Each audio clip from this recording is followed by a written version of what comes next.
বিস্তীর্ণ এলাকা জুড়ে ময়লার ভাগাড়। ১৫ থেকে ২০ বছর ধরে পৌরসভার ১৮টি ওয়ার্ডের উচ্ছিষ্ট ফেলা হচ্ছে এখানে।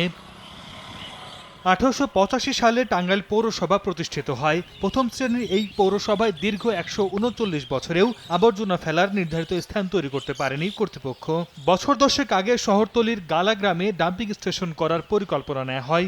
এজন্য জমি অধিগ্রহণের উদ্যোগ নিলেও স্থানীয়দের আন্দোলনের মুখে তার অগ্রসর হয়নি। পৌরসভার বিভিন্ন এলাকা থেকে সংগ্রহ করা ৩০ থেকে ৩৫ টন ময়লা প্রতিদিন ফেলা হচ্ছে টাঙ্গাইল-আরিচা আঞ্চলিক মহাসড়কের পাশে বেবি স্ট্যান্ড ও রাবনা বাইপাস এলাকায়। ময়লা আবর্জনার পচা দুর্গন্ধে আশপাশের কয়েক এলাকার মানুষ দীর্ঘদিন ধরে চরম দুর্ভোগে। এক যুগের বেশি সময় ধরে এক স্থানে ময়লা জমে থাকায় মাটির নিচ পর্যন্ত দূষিত হয়ে গেছে। এমনকি এলাকার নলকূপগুলোর পানিও পানির অযোগ্য হয়ে পড়েছে।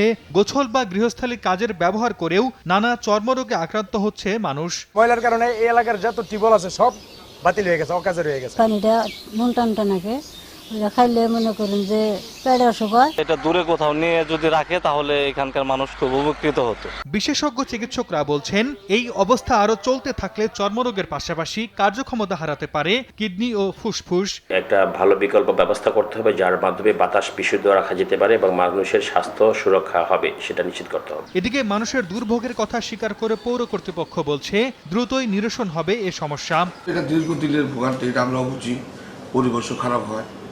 এটা আমরা চাচ্ছি যে অতি শীঘ্রই কিভাবে কি করা যায়। ময়লার ভাগাড়ের কারণে দুই গ্রামের প্রায় ১০,০০০ মানুষ প্রত্যক্ষভাবে ভোগান্তির শিকার হচ্ছেন।